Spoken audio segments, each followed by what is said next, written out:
अब मैं अनुरोध करूंगा सचिव आवास और शहरी कार्य मंत्रालय श्री श्रीनिवास कार्तिकेताला जी से कि आप इस विषय पर प्रकाश डालें। Thank you, Oja ji. I extend a very warm welcome to all of you who have joined us today for the curtain raiser for the 12th Regional 3R Circular Economy Forum in Asia and Pacific to be held between the 3rd and 5th March in Jaipur. It is a great honor that the Honorable Minister for Housing and Urban Affairs has graced today's curtain raiser event. We are ever grateful to you, sir, for your continued guidance and support. I extend a very warm welcome to the members of the print, electronic media, and all those who have joined even virtually. I would also like to welcome my colleagues from the Ministry of Environment and Forests who have been our partners in this endeavor. I also extend a warm welcome to the representatives of the states and the union territories who have joined us virtually from all over India.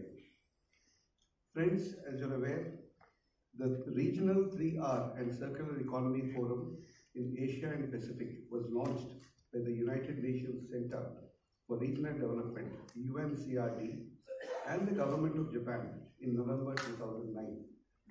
The objective of the forum is to provide strategic policy inputs to government authorities in the Asia Pacific region for mainstreaming 3R, that is, reduce, reuse, recycle, and enhance circularity, and also to create collaborations between the 41 member nations.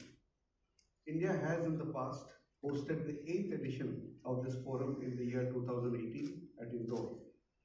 We are proud to host the 12th edition in 2025. In these years, India has taken giant strides in showcasing high-impact interventions under the Swachh Bharat mission and also leading a global movement led by the Honorable Prime Minister on Mission Life, that is Lifestyle for Environment. We would like to extend our sincere gratitude to the Honorable Chief Minister of Rajasthan and the Government of Rajasthan for supporting us in hosting this significant forum in the vibrant city of Jaipur. To ensure the success of this forum, we have been working diligently on the preparatory steps. Our ministry is working in close coordination with the Niti Aayog and 15 line ministries of the Government of India involved in the circular economy sector. Additionally, we have also reached out to all the states and the union territories to bring forward their case studies and best practices and participate in the forum. निरंतर वर्षों पहले अनुभव किया गया कि उसका जो by product होता है, उस नाते से जो वेस्ट है, उस वेस्ट का या जो चीज़ें अपनी आयु को पूरा कर लेती हैं, उसका वेस्ट ये निरंतर बढ़ता चला जा रहा है। और इस बढ़ते हुए ऐसे वेस्ट मटेरियल के कारण से गंदगी और पोल्यूशन ये दोनों ही निर्माण होते हैं और ये कहीं ना कहीं अगेन मनुष्य के लिए ही हानिकारक होते हैं। तो हम अपनी चीज़ों का उपयोग करने के बाद हानिकारक वस्तुओं का अगर तुरंत निवारण नहीं करेंगे उस समस्या का, तो ये अपने आप में स्वास्थ्य के लिए भी हानिकारक सिद्ध होता है। उसी में से दुनिया के लोग जब जागरूक हुए, उन्होंने इन चीज़ों पर काम करना शुरू किया और उसी में से ये जो regional 3R and circular economy UN के माध्यम से इसका फोरम गठन किया गया और इसकी जो पहला फोरम की मीटिंग है वो टोक्यो में 2009 में हुई थी। उसी क्रम में बढ़ते हुए अब अपने यहाँ भारत में जयपुर के अंदर 12वीं रीजनल जो 3R एंड सर्कुलर इकोनॉमी का जो फोरम, इसकी मीटिंग ये हो रही है 3, 4, 5 मार्च और अभी 2025 3 दिन की ये मीटिंग होगी। और इस मीटिंग के अंदर जैसा बताया है, इसमें हमारे इस क्षेत्र के रीजनल क्षेत्र जो इसके UN के मेंबर्स इस नाते हैं, 25 कंट्रीज के लोग इसमें भाग ले रहे हैं और लगभग 500 के आसपास डेलीगेट्स फॉरेन के भी होंगे, अपने देश के भी होंगे, वो उसके अंदर शामिल होंगे। 3 दिन तक वो अपना विचार करने वाले हैं। इसका आयोजन विभाग आवासन एवं शहरी कार्य मंत्रालय और साथ में ही United Nation Centre for Regional Development और जापान सरकार सब मिल करके इसका आयोजन कर रहे हैं। अंतर्राष्ट्रीय संगठनों के सहयोग से, उनकी भागीदारी से ये कार्यक्रम होने जा रहा है। सर्कुलर इकोनॉमी एक आर्थिक मॉडल है। संसाधनों का जो अधिकतम उपयोग हुआ उसके कारण से, जैसे मैंने बताया कि वेस्ट, उसका रिडक्शन और उसको रिसाइकिल करना, अर्थात रिड्यूस करना, रिसाइकिल करना और रीयूज करना। That's why it's named as 3R, ताकि हम उसको एक इकोनॉमी के रूप में फिर से उपयोग कर सकें। तो उस आधार पर इस इकोनॉमी का जो उद्देश्य है, उस सारे इस सर्कुलर इकोनॉमी की यूज करने वाली जो सोसाइटी है, उसके लिए रास्ते, उसके लिए टेक्नोलॉजी, उसके लिए रिसर्च, इन सब विषयों पर विचार करेंगे और बेस्ट प्रैक्टिसेस दुनिया भर में जहाँ जहाँ हो रही हैं उनका उपयोग एक दूसरे देश की जानकारी में आएगा, तो उसके हिसाब से उसको आगे बढ़ाएंगे। इसका मुख्य उद्देश्य एक 3R और सर्कुलर इकोनॉमी पर डिक्लेरेशन, जिसको जयपुर डिक्लेरेशन के नाम से जाना जाएगा, 2025 से 2034 जो 10 वर्ष के लिए और ये डिक्लेरेशन होगी, इसको भी वहाँ पर अडॉप्ट किया जाएगा। हमें गर्व है कि भारतवर्ष में, जयपुर में ये इतना बड़ा महत्वपूर्ण कार्यक्रम हो रहा है। हमको एक और गर्व भी है कि अभी तक 11 पहले जो सेमिनार हुए हैं, जो समिट की मीटिंग्स हुई हैं, उसमें भी इंदौर में पहले हो चुकी है और आज 12वीं जो है भारतवर्ष में हो रही है। India is the only country जहां 2 बैठकें लगातार इस प्रकार से हो रही हैं और इसके लिए हम सब आयोजकों का भी धन्यवाद करते हैं। इस संबंध में हम जैसा जानते हैं कि प्रधानमंत्री जी का बहुत ही सर्कुलर इकोनॉमी के वो समर्थक रहे हैं। उन्होंने कई बार अपने भाषणों में विभिन्न अवसरों पर 3R का जो जिक्र किया है उसके पर जोर दिया है। सर्कुलर इकोनॉमी, उन्होंने तो यहाँ तक कहा है कि हमारा जो कोऑपरेटिव मूवमेंट है, सर्कुलर इकोनॉमी उसके साथ जुड़ना चाहिए ताकि लोगों की भागीदारी भी इसमें होगी। तो बड़ा काम है, कुछ उद्योगपति मात्र इसको करना संभव नहीं हो पाएगा। यानी हर घर से लेकर के और बड़े बड़े जो हमारे उद्योग हैं, उन सब में ये वेस्ट और वेस्ट के बाद पोल्यूशन होता है, तो इसमें सभी को भागीदारी करनी पड़ेगी।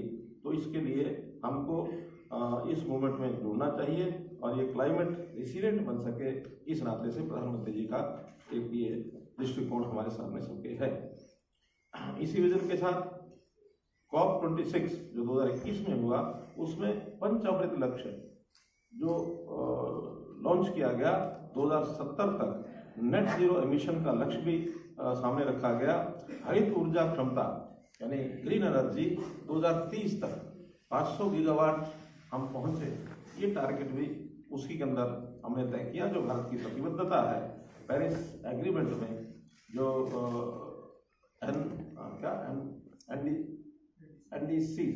एनडीसीज का जो कमिटमेंट सब देशों ने दिया, वो हमारी अपनी कमिटमेंट है। ये अपने आप में कोई बातें नहीं है, ये अपने आप में स्वयं स्वीकृत अपने आप करने का एक विषय है, ताकि जो जो कमिटमेंट्स दुनिया भर के देशों ने किया है वो अपने आप उसको लागू करें। हमने इसी में स्वच्छ भारत मिशन, जो हमारे अपने डिपार्टमेंट से एक बड़ा अभियान लिया और उस अभियान के अंतर्गत देश भर के अंदर सबसे पहला जो शौचालयों का निर्माण ये किया गया, 10 करोड़ के लगभग देश भर में और शौचालय बनाए गए, ताकि इसके नाते से भी इस पॉल्यूशन को हम कैसे कंट्रोल में रख सके। शहरी विकास और हमारा जो वेस्ट मैनेजमेंट सिस्टम, इसमें भी सर्कुलर व्यवस्था को, सर्कुलर अर्थव्यवस्था को बढ़ाने के लिए विभिन्न नीतियाँ ये हमने अपनाई हैं। Solid liquid waste, plastic waste, CND waste management, इस दिशा में हमारे शहरी मिशनों का जो संचालन विभाग कर रहा है। इन अभ्यासों को अपनाकर शहरों को स्वच्छता के क्षेत्र में मजबूती मिली है, जिनका आधार स्वच्छ सर्वेक्षण से निरंतर असेसमेंट करके, और हम ध्यान करते हैं कि लगातार हम उन सारे प्रकल्पों में असेसमेंट के बाद कितना आगे बढ़ रहे हैं, निरंतर हमारी इस पर नजर रहती है। 10 वर्ष पूरे जो 10 वर्ष पूरे हुए हैं SBM के, यानी स्वच्छ भारत मिशन 2014 में इसको अपनाया गया था, 10 वर्ष पूरे हुए 2024 में। अभी 2025 से हमारा ध्यान bio CNG, plastic waste, RDF और लीगेसी वेस्ट डंप साइट्स, इसके रेमिडिएशन के ऊपर केंद्रित रहेगा, क्योंकि इससे भी हमारा सामाजिक और व्यवहारिक जीवन इसके अंदर एक परिवर्तन लाने का हमारी कटिबद्धता इसको हम पूरा कर पाएंगे। स्वच्छ भारत मिशन के अंतर्गत जो विभिन्न इनिशिएटिव लिए गए हैं सर्कुलर इकोनॉमी स्ट्रेटेजी के, उसमें 11 की सेक्टर्स को और एक प्रकार से इसमें तय किया गया है, जिसमें waste management, E waste, lithium ion batteries, end of life vehicles, इस प्रकार के 11 सेक्टर्स को अडॉप्ट किया गया है। अमृत 2 water management, city water wastage जो प्लान है, सिटी वाटर बैलेंस प्लान, इसके ऊपर काम करते हुए वाटर को भी ट्रीट करके उसको दैनंदिन उपयोग के अंदर हम कैसे ला सकते हैं, पार्क में कैसे यूज कर सकते हैं, स्वच्छता में कैसे उपयोग कर सकते हैं, इंडस्ट्री में उसको कैसे यूज कर सकते हैं, क्योंकि आगे चल के पानी का भी एक बड़ा संकट, डेली यूज की हमारी चीज है और हमेशा जितना दबाव आबादी का है उतना ही, या उद्योग का भी दबाव है उतना ही पानी की आवश्यकता बढ़ रही है। तो जो पानी एक प्रकार से यूज कर सकते हैं, दोबारा उसको रीयूज करना, रिसाइकल करना, रीयूज करना, ये भी उसका एक हिस्सा है।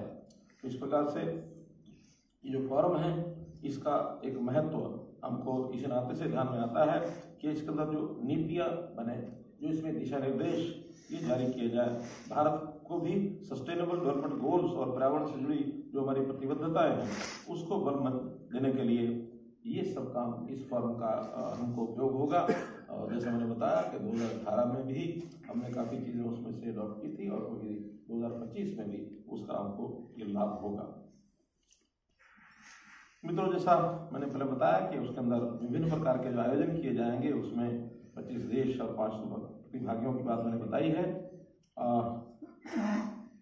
अंतर्राष्ट्रीय स्तर पर इसमें शहरों की यानी भागीदारी, 75 शहर यानी देश तो ही है, 75 शहर जो हैं वो इस फॉरम का हिस्सा है। हम चाहते हैं वे सभी शहर भी अपनी स्वीकृति प्रदान करें ताकि उसमें जितने ज़्यादा आ पाएंगे उतना ही इसका लाभ होगा। हम उनका स्वागत करेंगे। इंडिया पेविलियन इसकी बात बताई है सबके ने।